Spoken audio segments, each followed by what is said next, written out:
град и после го убиха, не се кропнаха години наред. И тъй дойде зимата. Сняг натрупа до пояс. Османлиите се кропнаха. Преспите ги запряха за товарите. А добри носеше руи през сладко вино и люта ракия, че и пастърмайската. Велки продумат нещо за Геров, дали е жив, къде ли, нещо да продумат. Не, само пият, мълчат и го пращат за още вино. А той горкия мъкне ли. За Геров ли да мисли за домочанието си?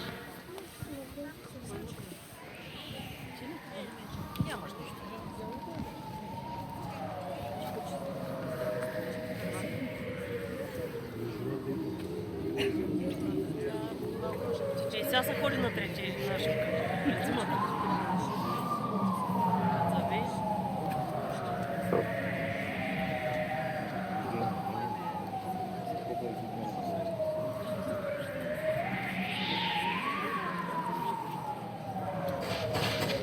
И напусна ли дома на Геров?